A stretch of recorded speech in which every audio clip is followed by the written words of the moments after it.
Non, aujourd'hui, je pensais aborder un peu le phénomène de la peur, Ouais. euh, faire un peu le lien avec les événements par rapport au virus, la gestion des gouvernements par rapport au virus par la peur, le fait qu'ils utilisent la peur pour motiver, parce que c'est un élément moteur, entre autres. Hein. Beaucoup de, beaucoup de propagande utilisée, et ils utilisent la peur, en fait, beaucoup quand même en France, en tout cas. Mais j'ai vu aussi dans d'autres pays. Parce que, ben, en fait, je voulais aborder de ton point de vue, du point de vue multidimensionnel, par quoi on pourrait remplacer la peur pour faire bouger les foules, la masse Ah, d'individus et qui s'ajustent intelligemment, pas en relation avec une autorité extérieure, mais en fonction d'une autorité intérieure mhm, qui a conscience des problématiques de groupe, des problématiques collectives, etc. mhm. Donc voilà, je voulais vraiment aborder tout ça et faire le point, voir ce qui pourrait être intéressant d'aborder dans tout ça. Ce serait quoi la question à ce moment-là? Je vais le faire Préambule. en tout petit, mais après je vais faire une introduction. Ce qui vient derrière, c'est quel, comment peut-on faire pour ne pas utiliser le moteur de la peur pour faire bouger les gens? OK. Ouais. C'est une question collective, là. Comment on peut faire bouger C'est les une gens? collective, mais c'est On peut pas faire bouger les gens. On peut pas. C'est les gens, il faut qu'ils se fassent bouger.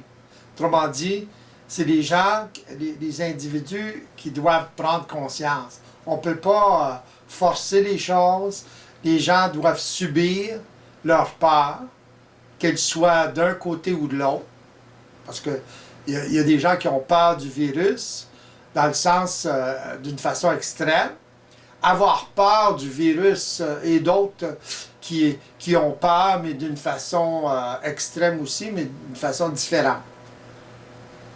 Hein? Ils ont peur de se faire manipuler, par exemple. Ils ont peur de l'autre extrême, ils ont peur de se faire arnaquer, ils ont peur ils ont peur du gouvernement, ils ont peur du pouvoir sur eux, etc. Ils sont même paranoïaques par rapport à ça. Okay? Beaucoup de... Et de l'autre côté aussi, peuvent devenir paranoïaques par rapport à la peur du virus. Voyez-vous? De toutes sortes de façons. Alors, c'est basé sur la peur. Les deux sont basés sur la peur. Même s'il y en a un qui dit, ben là, faut sortir de la peur, faut pas avoir peur de ça, etc.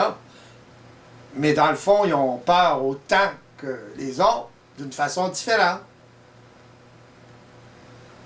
Ils sont tellement peu dans leur identité qu'ils ont peur de la perdre. Une personne qui est dans son identité n'a pas peur de perdre son identité. Quel que soit le gouvernement, dictature, fascisme, etc., ça n'a pas d'importance. Il ne perd pas son identité. Il ne perd pas sa liberté. Voyez-vous, la liberté, c'est pas ça. Ça n'a pas rapport avec ça. C'est une forme, mais ça n'a pas rapport avec ça. Être libre, c'est être libre de sa propre ou de la dictature du système, de la dictature des automatismes, etc., ou de la dictature de sa propre ignorance. Voyez-vous? Ou la dictature de notre propre désinformation. Quand on ne sait pas, on se désinforme. Alors justement, oui, c'est intéressant ce que vous dites parce que vous faites le lien entre des personnes qui sont en rébellion un petit peu, qui essaient de se désengager des règles communes et aussi un petit peu des psychoses communes, parce qu'il y a quand même une sorte de psychose commune, et qui essaient de s'extraire de tout ça en remettant en cause le système vraiment de manière virulente. Finalement, c'est qu'il y a de la peur derrière de perdre leur propre identité, comme vous dites, de se perdre. La liberté, l'illusion de la liberté. Voyez-vous?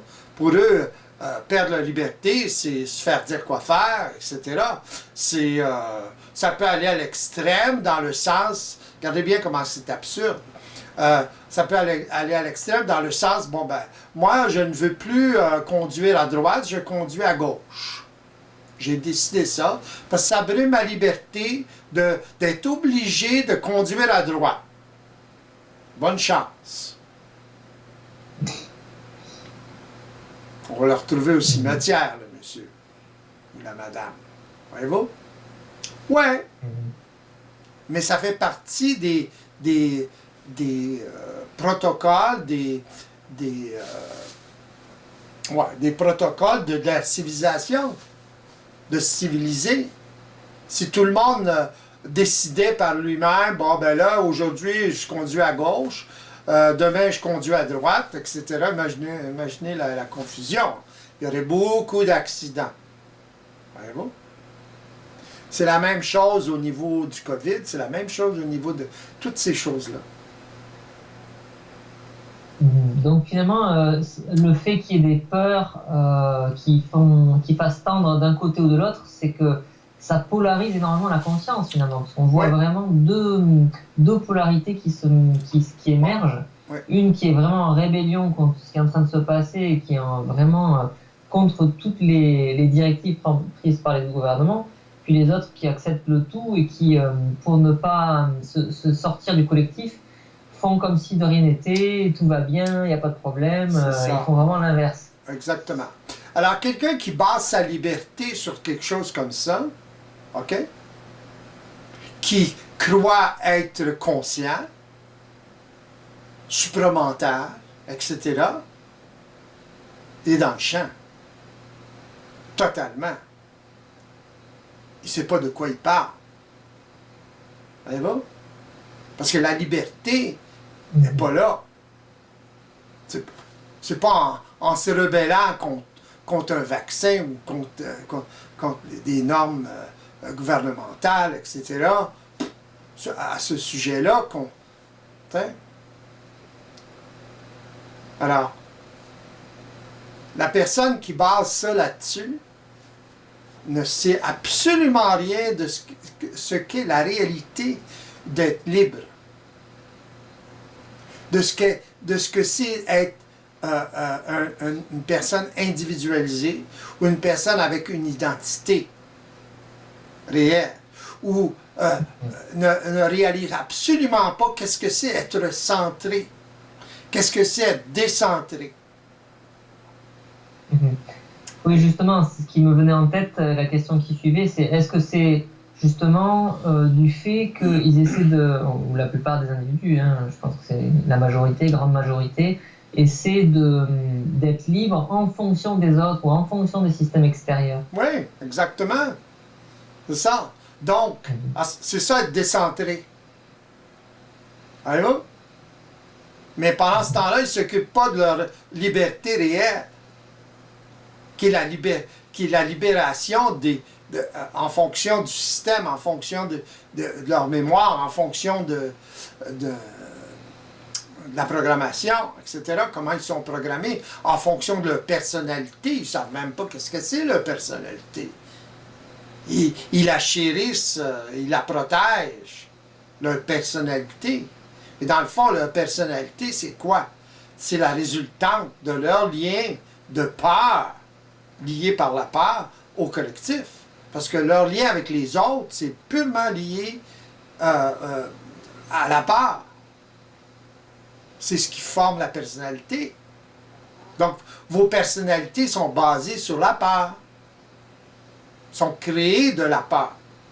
Donc, votre personnalité vous emprisonne dans un plan de vie. Vos programmes ou les programmes de ces personnes-là les emprisonnent dans un plan de vie. Et un plan de vie vous emprisonne dans un futur prédéterminé. Vous croyez être libre? Vous avez un libre arbitre? Non. Voyez-vous? Mais alors c'est intéressant parce que si je suis votre raisonnement, on pourrait dire que personne ne peut arriver sur Terre en étant libre. C'est impossible. Pas en ce moment, non. Parce que la planète est en quarantaine. L'être humain sur la planète est en quarantaine. Autrement dit, il est prisonnier d'une conscience involutive inférieure qui l'emprisonne, qui lui enlève sa liberté. Donc si je continue dans votre raisonnement, tant qu'on n'est pas dans une société qui a conscience de toute cette réalité multidimensionnelle, les individus ne seront pas en capacité de protéger les enfants contre la mémoire collective, on pourrait dire, dans un sens. Donc ils perpétuent la mémoire involutive ou la conscience involutive qu'ils vivent. Et les enfants qui arrivent ici libres, mais qui tombent dans des milieux comme ceux-là, ben à ce moment-là, ils se font récupérer.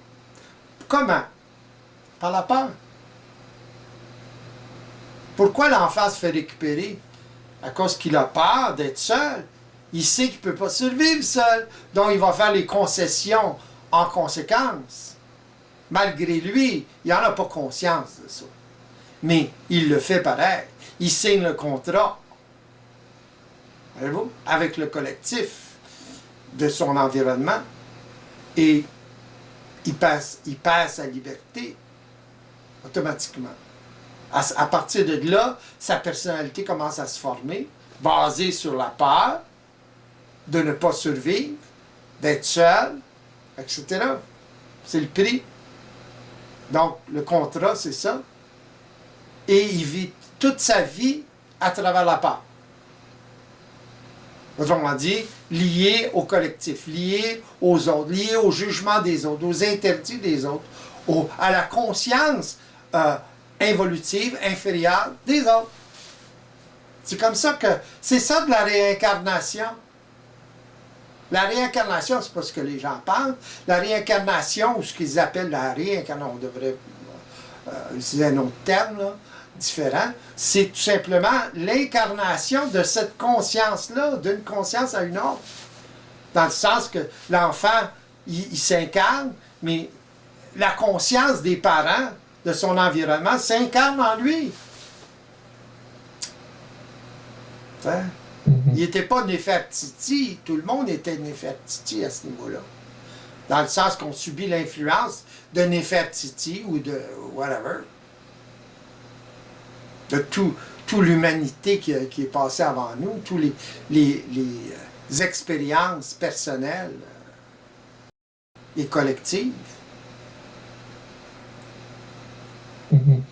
Donc en fait, toutes ces questions, elles ne sont pas vraiment abordées de manière suffisamment scientifique par la collectivité, on pourrait dire. Ouais. Donc la collectivité est polarisée. Tout le monde est dans les émotions. Que ce soit d'un côté ou de l'autre. La peur du COVID, puis la personne, oui, faire attention normalement, là, prendre ses précautions, c'est évident. T'sais. Pourquoi pas porter un masque? Voyez-vous, si tout le monde porte un masque, ben là, vous avez moins de chances d'attraper le virus. C'est logique. T'sais. Si vous êtes chez vous, en confinement, pendant que que le virus est le plus virulent parmi la population, pas le choix, les gouvernements n'ont pas le choix non plus. Ils s'en foutent des gens qui attrapent le virus dans le fond. Voyez-vous? Mais pourquoi ils créent le confinement? Parce que les hôpitaux vont être débordés. Si les hôpitaux sont débordés, c'est la cata. Toute la société tombe. Parce que là, ça va mourir comme des mouches. Parce qu'il n'y a pas que le COVID, là. Personne qui a besoin d'une opération, une personne qui a un accident d'auto, etc. Puis il n'y a plus de... toute l'infrastructure s'écroule. Vous allez voir qu'on retombe vite à l'âge de pierre. Voyez-vous? Et c'est la panique totale. Voyez-vous? Et une chose enchaîne l'autre, etc. C'est de ça que les gouvernements ont peur. Eux aussi sont drivés par la peur. La peur de perdre le contrôle. Voyez-vous? C'est ça qui motive à obliger les gens, etc. Pardon? Ils ont certainement aussi ils ont forcément des responsabilités en lien avec la société. Ils sont en charge de la société, donc ils sont C'est ça. censés protéger Ouais, mais ils les sont mal individus. préparés. Ils sont mal préparés. Pardon? Ils sont mal préparés. Mhm. Ils n'ont pas investi suffisamment ou mal investi. Les politiciens ne pensent pas plus loin que leur nez. C'est des choses qui se passent à long terme, qui s'organisent à long terme, ça. Voyez-vous? Dans le sens que de prévoir des pandémies, de financer les hôpitaux, etc., tout le système médical en conséquence. Pas attendre la dernière minute, puis qu'il arrive une catastrophe comme ça. Voyez-vous, c'est ça le problème. Mhm. C'est l'ignorance et la négligence des gouvernements, des gens en place au gouvernement. Mais que vous les changiez, ça ne change rien. Vous allez mettre des gens avec la même conscience, avec la même négligence, etc. Voyez-vous? Alors, juste pour revenir sur la peur, j'aimerais faire le lien, enfin, vous allez peut-être réajuster, mais est-ce que le fait que les individus sont ancrés dans une conscience polarisée font qu'ils se maintiennent dans la peur? Est-ce qu'il y a un lien direct avec ça? Bien Parce que sûr. vous aviez déjà dit qu'une personne qui souffre, c'est une personne qui n'est pas suffisamment sensible à elle-même, qui n'est pas suffisamment en capacité justement de percevoir les subtilités de son fonctionnement, on pourrait dire finalement.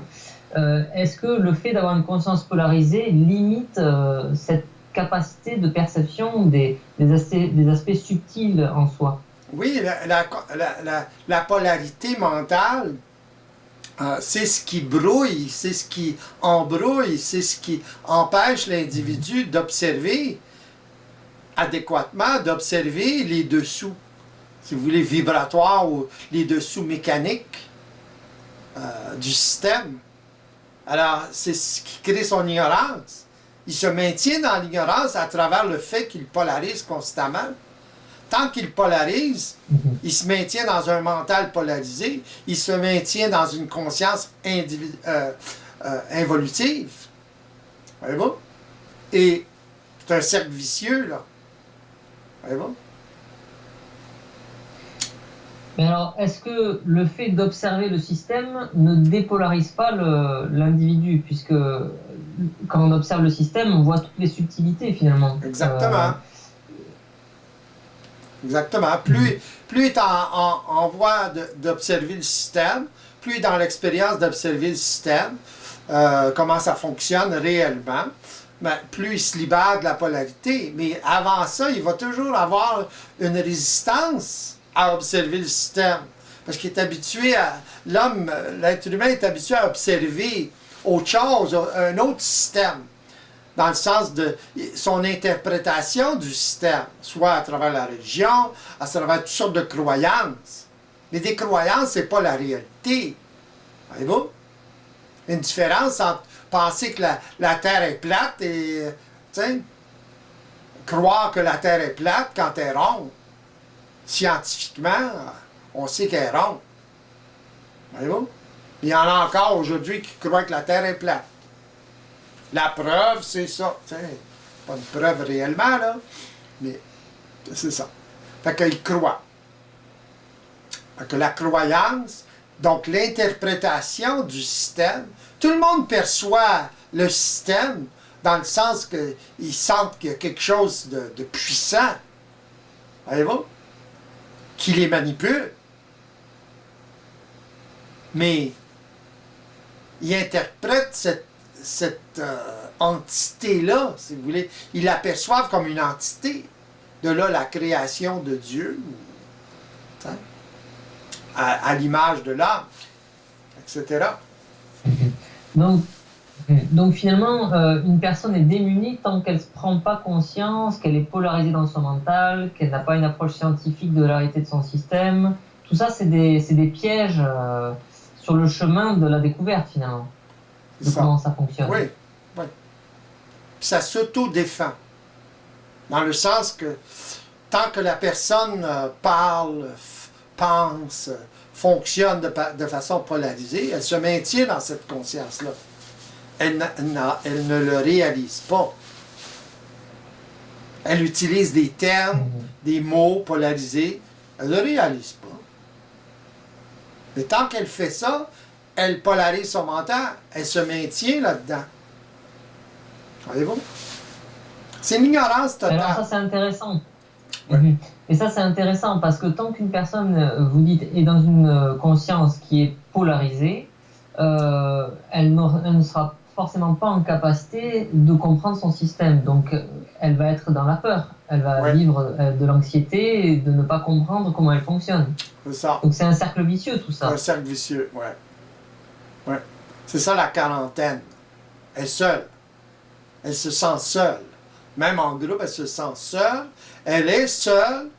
Elle n'est pas dans son intelligence ou elle n'est pas dans les. Tant qu'elle n'est pas dans l'intelligence du système, autrement dit, sa capacité à observer le système, savoir le système, c'est ça être dans l'intelligence de. C'est pas être intelligent là, intellectuellement, là, ça prend l'intellect, c'est évident, mais être dans l'intelligence, comment ça fonctionne, ce système-là, ou sa vie, la vie. Tant qu'elle n'est pas là-dedans, ben, automatiquement, elle interprète, elle se désinforme, etc., etc. Elle est en quarantaine. Autrement dit, elle est seule.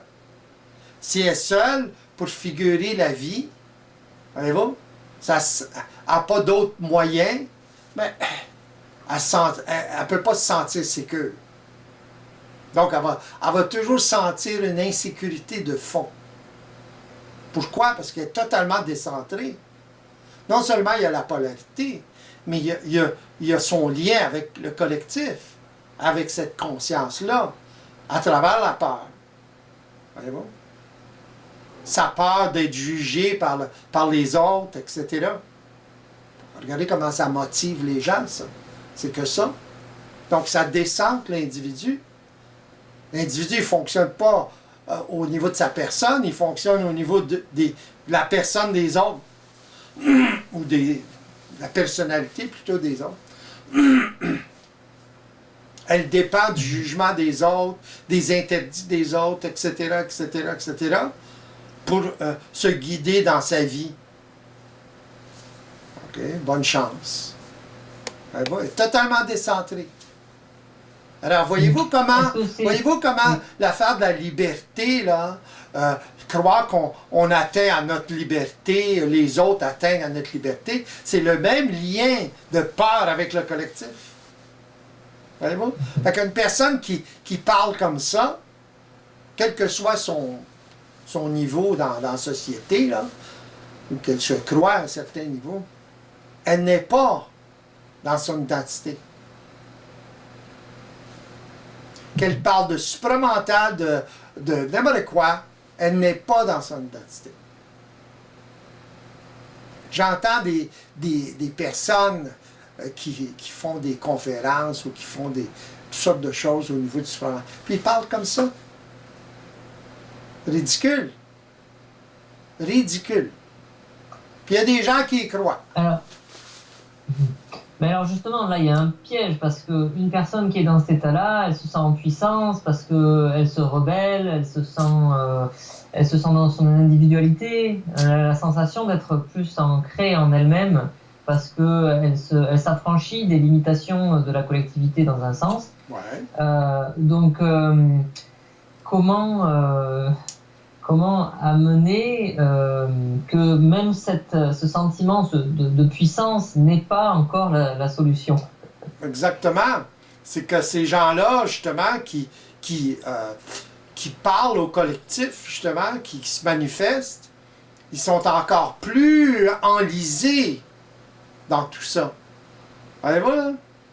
Pourquoi? Parce qu'ils en parlent. Puis la façon qu'ils en parlent, ils ne peuvent pas s'en sortir, encore moins que ceux à qui ils parlent. Voyez-vous? Pourquoi? Parce qu'il y a croyance, là. C'est de la croyance, ça. Pas d'autre chose.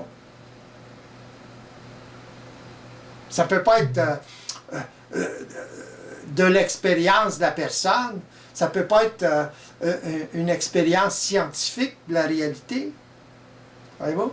C'est de la croyance, basée sur la mémoire.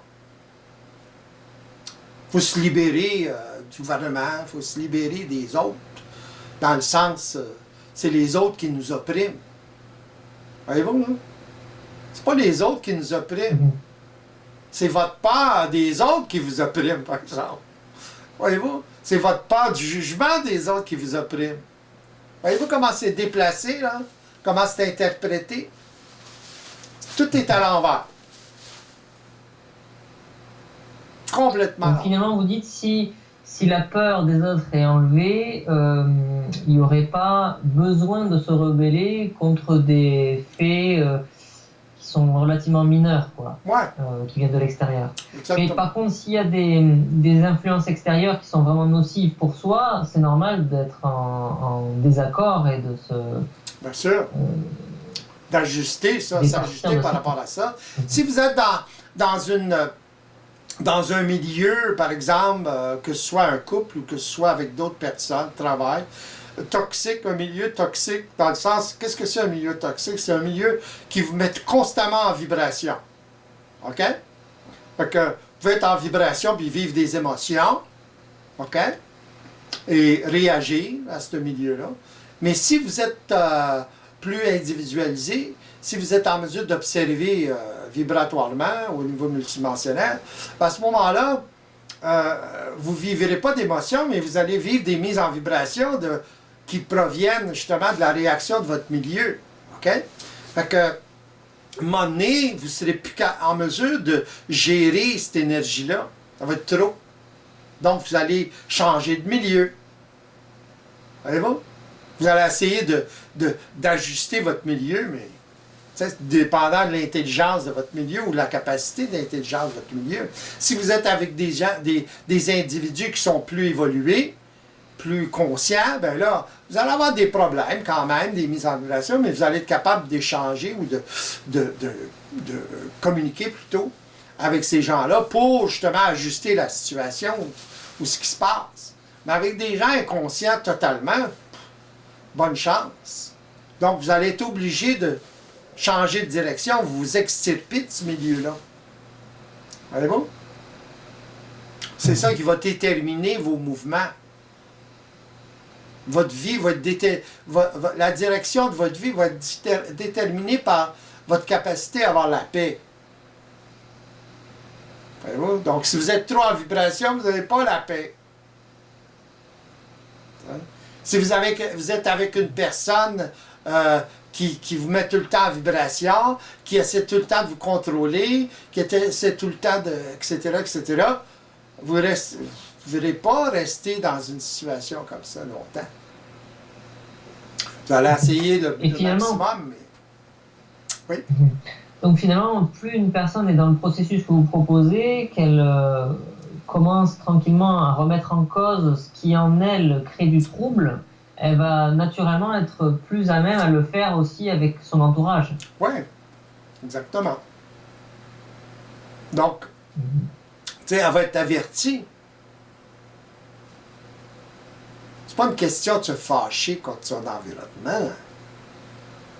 Tu sais, tout le monde peut se fâcher contre son environnement ou contre des forces quelconques, mais ça ne donne pas grand-chose. Quand même, vous fâchez contre vos programmes, ils s'en foutent totalement. Vous fâchez contre eux. Voyez-vous ce que je veux dire? C'est parce que vous manquez de puissance que vous fâchez contre vos programmes. Ouais. Voyez-vous ce que je veux dire? Il manque. C'est parce que il vous manque quelque chose. Il vous manque quoi? Une observation scientifique de ce qui crée votre problème. Voyez-vous ce que je veux dire? Fait que si vous êtes en mesure d'observer, de l'observer en temps réel, votre peur disparaît. Votre problème se transmet. Donc finalement, la plupart des problèmes, ils sont majoritairement intérieurs. La plupart des troubles que l'on vit, ils sont liés à notre histoire, à notre expérience, notre vécu, à votre mémoire. Et les réactions que ça enclenche. À la mémoire. Ce que les gens appellent la mémoire d'âme. Ils tiennent donc à leur mémoire d'âme. Mais dans le fond, la mémoire d'âme, c'est de la merde. Voyez-vous ce que je veux dire? C'est la merde des autres. Voyez-vous?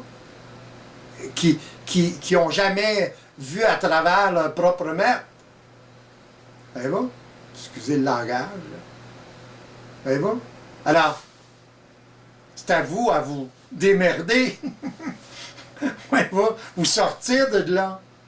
C'est à l'individu à sortir de là. Voyez-vous? Mais c'est difficile pour l'individu, pour un individu de sortir de là parce qu'il est pogné dans de la désinformation, il est tout polarisé en son mental, il en souffre, bababa, puis il cherche des solutions un peu partout, il voit quelque chose de spirituel, ça, oui, tu sais, le zen, tu sais, bon, ouais, la méditation, oui donc, tu sais, etc. Mais dans le fond, il y a besoin de quelqu'un qui s'est libéré, voyez-vous, qui peut l'aider à s'informer plutôt que de se désinformer, lui faire voir des choses. Puis après ça, ben là, il peut commencer à être plus autonome. Mais avant ça, oubliez ça, là.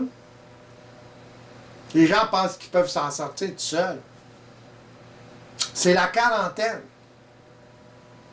Les gens s'embarrent à double tour. C'est incroyable. À travers la désinformation, tout ça. C'est pas facile de faire passer ce message dans un collectif qui est très féru justement de spiritualité, par exemple, où c'est vraiment le net plus ultra pour la plupart des individus. Ouais. Faut qu'il y en ait ras-le-bol de leur spiritualité. Fait le tour. Puis ils ont les mêmes problèmes. Puis ça recommence. Même ça augmente. Etc. Une fois qu'ils ont fait le tour du jardin, ben là, ils commencent à être prêts à n'importe quoi. C'est quand ils sont prêts à n'importe quoi qu'ils commencent à être mûrs pour se connecter à cette réalité-là. Parce que cette réalité-là est trop crue, est trop, pour eux, est froide. Pour moi, c'est très chaud, mais pour eux, c'est froid. Voyez-vous? Puis pour eux, ça peut devenir chaud aussi. Mais tant qu'ils se désinforment. Alors, est-ce que tout ça, c'est lié au sentiment d'ingérence? Parce que quand on est en ingérence de quelque chose, on a la sensation de perdre le contrôle, de ne pas être en puissance aussi.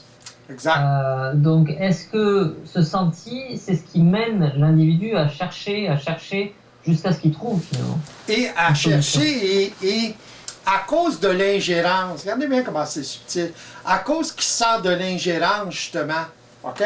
À se méfier des autres. Voyez-vous? À croire qu'il peut s'en sortir tout seul. Voyez-vous comment c'est... Ça fait un effet contraire. C'est bizarre. Fait qu'il se méfie. Ah non. Il a peur de perdre son individualité. Il n'en a pas. C'est pas grave. T'sais? Il pense qu'il y en a une. C'est sa personnalité. Mais... Voyez-vous? Fait que tout est interprété comme ça.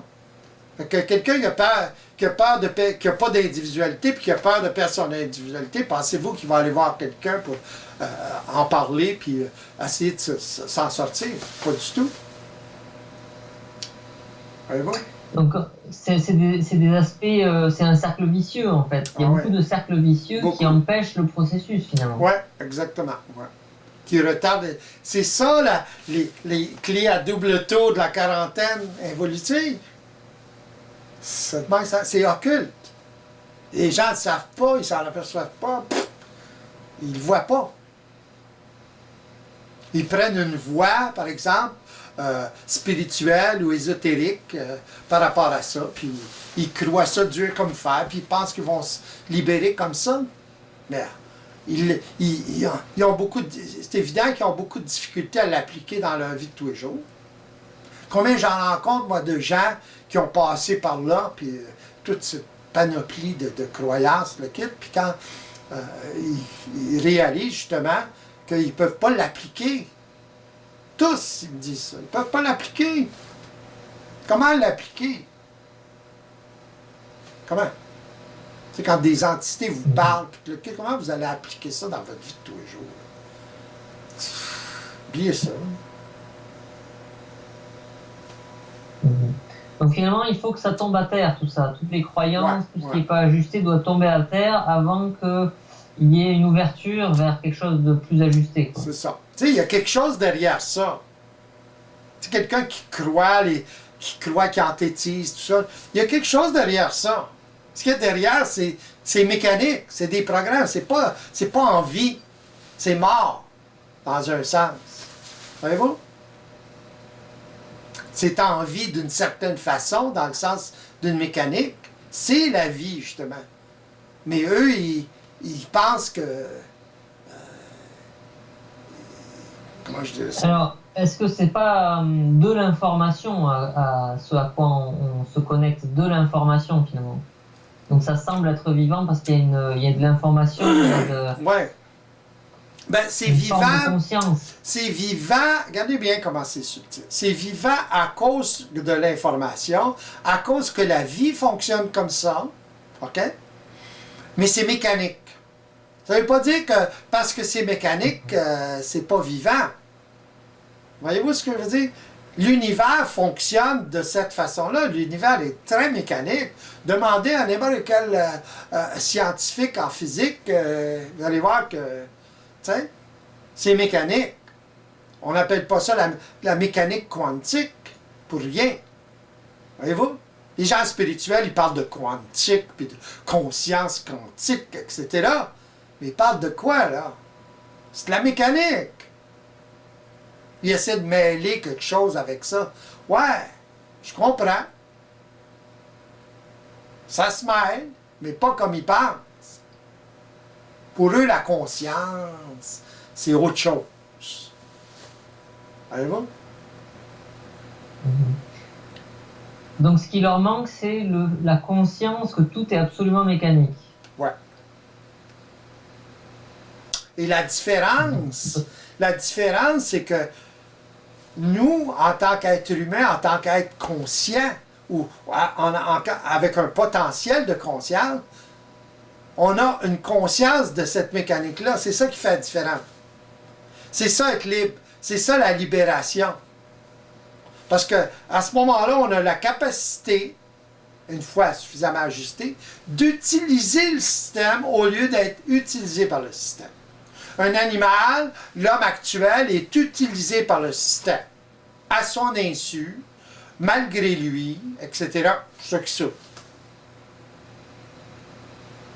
L'animal, il ne pense pas, c'est l'instinct, puis il évolue comme ça. Comment ça se fait qu'il évolue? Ça s'enregistre quelque part, ça? Ces expériences pour qu'il évolue? C'est ce que vous appelez l'âme, la mémoire d'âme. Donc, les animaux ont un âme, c'est évident. Il y a de la mémoire. Il y a de la mémoire qui s'enregistre. Ça s'enregistre, leur expérience. Sans ça, ils n'évolueraient pas. C'est pas que l'homme qui accumule de la mémoire, qui accumule de l'information, finalement. Voyez-vous? L'homme essaie de se distinguer de l'animal, fait qu'il s'invente toutes sortes de croyances. Pardon? Oui, je vais dire, justement, on parlait tout à l'heure du fait que dans l'univers, tout est mécanique. Mais quand on aborde le côté émotionnel, dans la croyance collective, l'émotion, c'est pas quelque chose de mécanique. On a l'impression, au premier abord, que c'est vibratoire, que ça nous englobe, il n'y a pas de commencement, il n'y a pas de fin.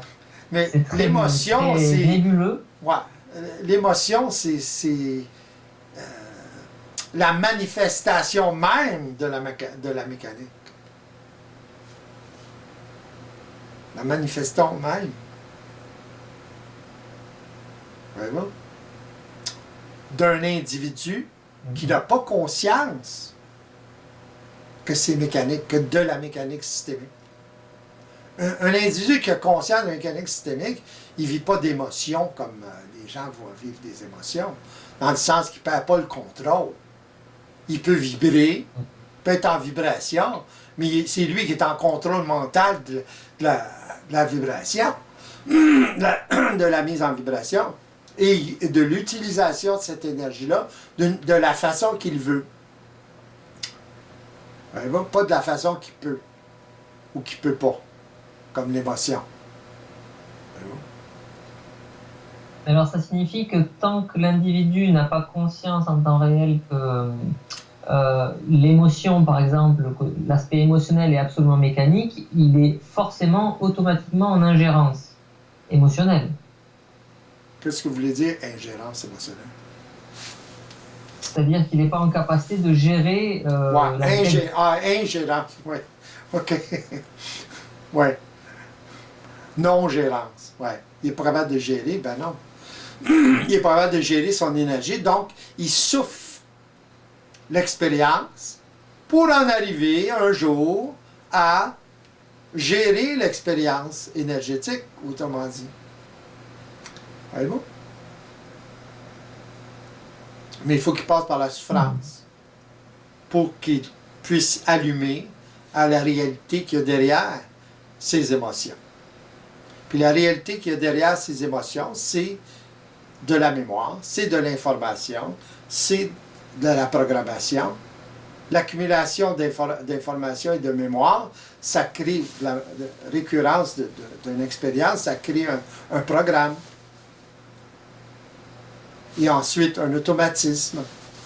Alors, quand le programme est déclenché, l'automatisme est déclenché, la peur, mise en vibration, la peur, et le reste s'ensuit. Si l'individu ne connaît pas mieux, n'est pas plus conscient de cette peur-là, il embarque dedans. Donc, sa personne, inconsciente, totalement inconsciente, met de la valeur dans la peur, met de l'importance. Voyez-vous? Il croit. Alors justement, c'est assez complexe finalement dans un sens parce que tout ça, comme la personne nourrit involontairement ses mémoires, il se maintient dans sa personnalité. Plus il se maintient dans la personnalité, plus il est insécurisé, il se cherche, plus il renforce son insécurité finalement. Ouais. Continuellement. Ouais. Malgré tout. Et il s'éloigne. Est-ce qu'on peut dire, parce que c'est un aspect intéressant, parce que vous dites la personnalité et donc la personne. Est-ce que tant que la personne est dans la personnalité, il est dans un conflit intérieur? Exact. Tant que la personnalité, elle est créée par sa part, voyez-vous? Autrement dit, ses habitudes sont créées par sa part. À ce moment-là, il y a un conflit entre sa personne et sa personnalité, c'est évident. Parce qu'il y a un problème d'identité. Il y a un problème d'identité, là. Voyez-vous? Un trouble identitaire. Mais alors, ça veut dire que tant que la personne n'est pas en gestion de ses émotions, elle est automatiquement dans sa personnalité. Ouais. Donc, assujetti au collectif, etc. Autrement dit, assujetti à sa part. Pas obligé d'en avoir conscience. Toutes mes en vibrations, c'est des peurs. C'est une peur. C'est la peur de base. Ça peut prendre toutes sortes de formes, vos peurs. Vous pouvez avoir peur d'entrer dans un élévateur.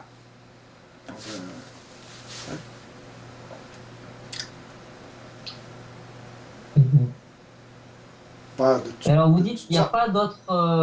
parce que, est-ce que quand vous dites mise en vibration, est-ce que ça n'inclut pas aussi des éléments moteurs intérieurs qui sont plus sains?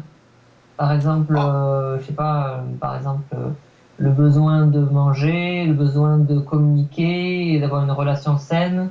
Est-ce que les mises en vibration ne sont pas aussi liées à ces aspects-là? Oui, mais c'est basé sur la survie. OK? Mais tout ce qui est basé sur la survie peut devenir de la peur. Voyez-vous? Même manger, avoir peur de pas manger, par exemple. Donc, pas survivre si vous ne mangez pas, etc., etc. Voyez-vous? Si vous n'avez pas conscience de ce qui se passe, c'est ça le problème. Vous ne connaissez pas la mécanique. Vous ne savez pas comment ça fonctionne. Vous avez beau le regarder psychologiquement, comme Freud, comme bien d'autres, vous allez le voir à l'envers. Tu sais. On ne peut pas sortir d'une problématique psychologique de façon psychologique, d'une problématique involutive de façon involutive. Ça prend une interférence, ça prend une intervention plutôt, extérieure, à soi. Voyez-vous? Ça prend l'autre, mais pas n'importe quel autre. Voyez-vous? Ça prend l'autre qui est libéré de ça. Voyez-vous?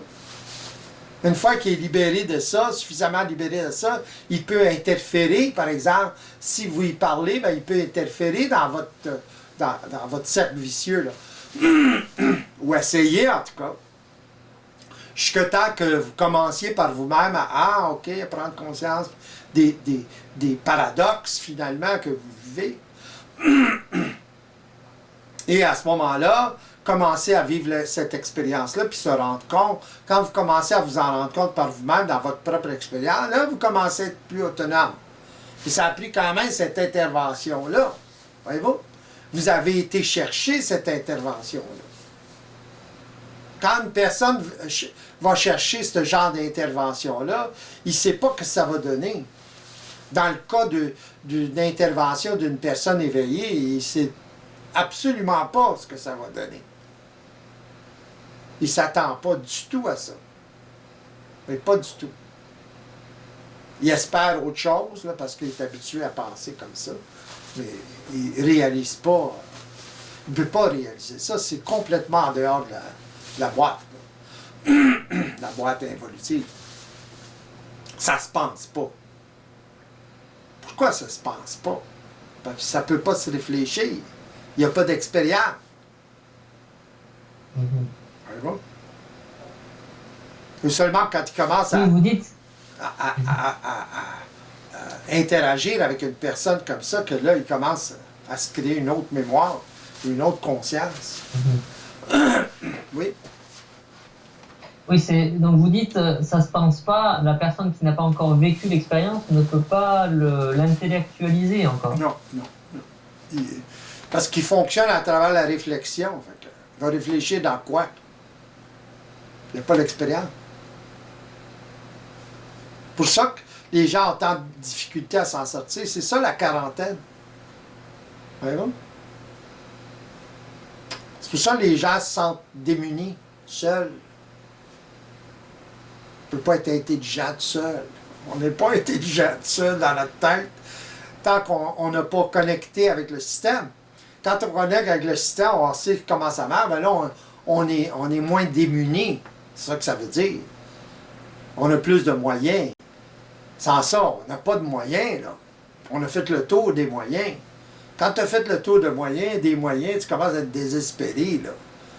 Voyez-vous? C'est quand une personne commence à être désespérée qu'elle est mûre. Hein? En tout cas, elle a une chance. Ça dépend du karma, de la mémoire. Mais je me rappelle d'une interview qu'on avait eue où vous disiez que c'est malgré tout, cette situation, c'est pas la situation idéale. C'est du fait de l'inconscient collectif, l'homme doit passer par la souffrance pour en arriver éventuellement à évoluer. Oui. Absolument. Il doit vivre l'expérience. La souffrance, c'est l'expérience. Autrement dit, ça veut dire quoi la souffrance? Ça veut dire, c'est pas de cette façon-là que ça fonctionne. La vie ne fonctionne pas de même. La vie vous dit, ça fonctionne pas comme ça, là. Arrête de te cogner la tête sur le mur, ça fait mal. Ça a une grosse bosse. Plein de bosses sur la tête. T'sais? Les gens continuent. Tac, tac, tac. Jusqu'à temps que ça fende, ça saigne. T'sais? Pourquoi? Ils ne savent pas autre chose. Ils se désinforment sans en avoir conscience, etc. Fait que c'est un cercle vicieux total. C'est occulte. Ça leur est occulté, la réalité. Ah oui. Donc finalement, l'homme est tellement fusionné avec son collectif qu'il a du mal à s'extraire et à changer de conscience parce qu'il est trop seul, quoi. Parce qu'il ne peut pas... il n'y a pas de mémoire autre que celle-là. Simplement, comme je disais tout à l'heure. Alors, c'est difficile. Il va y avoir un individu qui va commencer à s'en sortir un petit peu de la boîte. Puis un autre individu qui va sortir un petit peu plus de la boîte. Puis un autre, jusqu'à temps qu'il y en ait un qui sort de la boîte. Puis à partir de celui-là, à ce moment-là, il peut interférer avec d'autres pour qu'ils sortent de la boîte. Puis là, il y a de plus en plus d'individus qui sont sortis de la boîte. Mais ça prend cet individu-là ou les autres individus avant qui sont sortis un petit peu de la boîte. Ce que vous appelez les initiés, etc. Mais il n'était pas sorti de la boîte encore. On le réalise quand on est sorti de la boîte, quand on est libre. Que ces individus-là, même que les gens ils appellent les initiés puis les adultes, hein, ça fait partie de la conscience involutive. Du Nazaréen à Bouddha à toute la gang. Ça fait toute partie de la conscience involutive. L'homme involutif pense que c'est le nec plus ultra. C'est le nec, c'est pas le ultra. Ah, ça, c'est pas facile à entendre, j'imagine, pour une personne qui est très spirituelle et qui adule justement les initiés. Ouais, elle les adule parce qu'elle fait partie d'une conscience involutive. Elle est englobée par une conscience évolutive. Il n'y a pas d'autre personne à aduler. Voyez-vous? Ben, ils sont sortis un petit peu de la boîte. Tu sais, quand tu perces un trou dans... Oh! On voit quelque chose de l'autre côté. On voit de la lumière, en tout cas, quand il y en a. Voyez-vous? On ne voit pas tout l'ensemble. On voit rien qu'une partie. Voyez-vous? C'est évident. C'est évident pour une personne qui est éveillée, qui est libre. Mais c'est pas évident pour une personne qui ne l'est pas. Encore un autre piège, finalement. Ouais.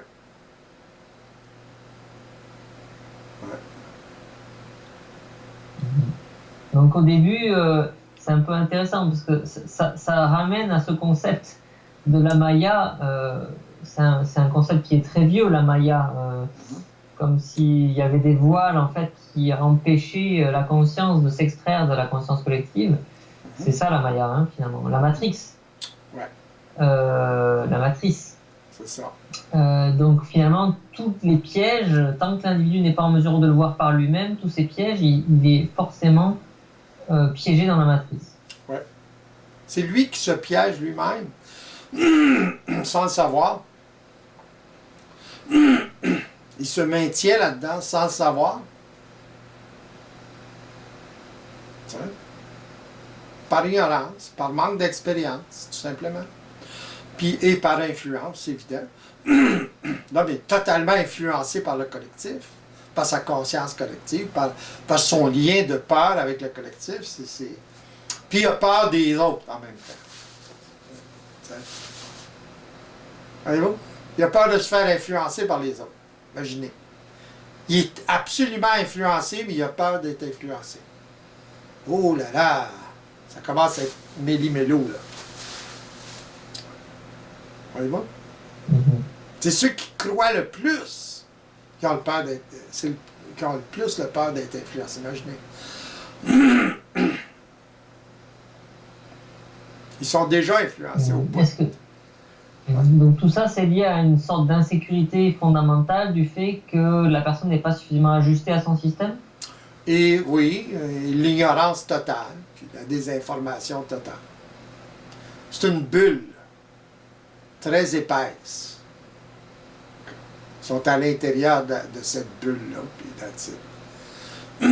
C'est sont auto-prisonniers de ça. L'homme est auto-prisonnier de cette bulle involutive-là. C'est effarant. Mais alors, comment une personne peut s'extraire de la bulle? Est-ce que c'est en confrontant les propres convictions personnelles, les croyances personnelles? Ouais, Non, sans faut avoir qu'elle un regard souffre. critique ou Faut ça se qu'elle fait pas ait, comme ça dans l'expérience? faut qu'elle ait ras-le-bol de la bulle. OK? Pour commencer à réaliser un petit peu à quel point elle est prisonnière, à quel point elle n'est pas libre. À ce moment-là, elle est mûre. Elle va rencontrer quelqu'un qui est libre, tôt ou tard. Parce qu'il y en a. Qui n'est qu'un, c'est assez. Les deux, c'est encore mieux. Ou 3, ou 4, ou 10.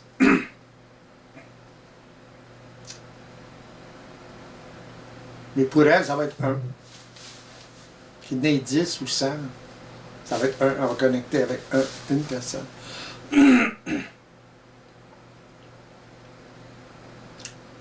Donc, finalement, on ne peut pas se libérer seul de ce genre de problématique.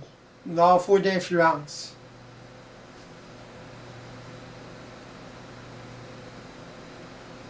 Parce que l'être humain est trop influencé, justement, par le collectif. Il faut une intervention. C'est la personne elle-même qui permet l'intervention. Moi, quand quelqu'un vient me voir, prend contact avec moi pour des consultations, elle me donne la permission de lui parler. Elle est prête, en général. Là. Il y en a qui ne sont pas prêtes, il y en a qui viennent en curieux. Là. Ils ne restent pas longtemps. Mais ceux qui sont prêts réellement, à ce moment-là, ben, il donne la permission il me donne la permission de le parler. C'est pas pareil que ce que je parle en ce moment. C'est plus direct, c'est dynamique. C'est en temps réel. La personne me parle de sa problématique, ses problématiques, etc. Puis il trouve un moyen de connecter avec la personne, ou de la faire connecter avec le système. En fait, c'est que ça.